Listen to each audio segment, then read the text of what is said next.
À la fin du siècle dernier, les rares femmes qui désiraient se baigner le faisaient en culottes bouffantes et robes chasubles, les jambes bien cachées par des collants épais. Les vêtements de bain étaient faits des mêmes tissus que ceux de ville, de serge et de flanelle.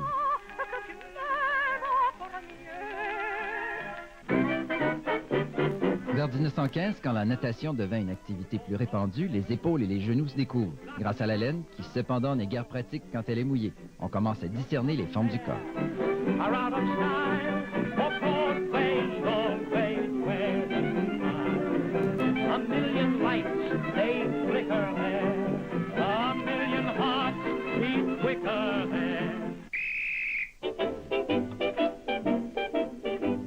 Au début des années 30, on s'adonnait à une toute nouvelle activité, le bronzage. Les maillots couvraient de moins en moins de peau et certains, munis d'une fermeture à glissière, permettaient aux hommes d'exposer leur torse. Un peu plus tard, on découvrit le latex qui permit la fabrication de tissus plus légers qui, mouillés, gardaient mieux leur forme.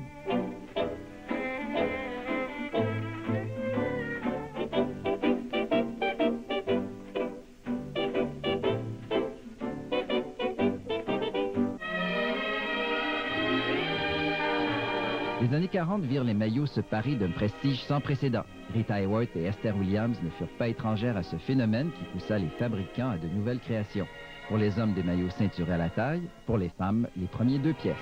The way you wear your hat,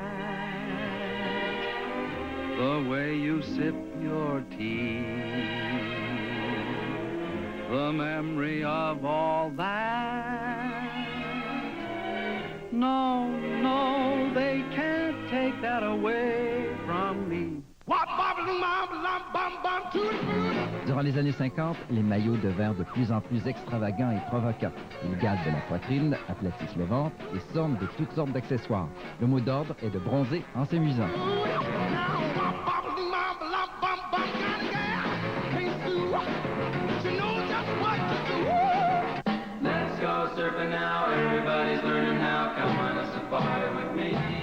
C'est au début des années 60 que la firme Dupont révolutionna le marché en inventant la fibre Lycra.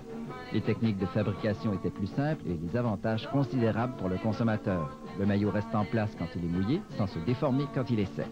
Le bikini soulève l'enthousiasme général, et ce jusque dans les années 80, où il a été détrôné par l'une pièce.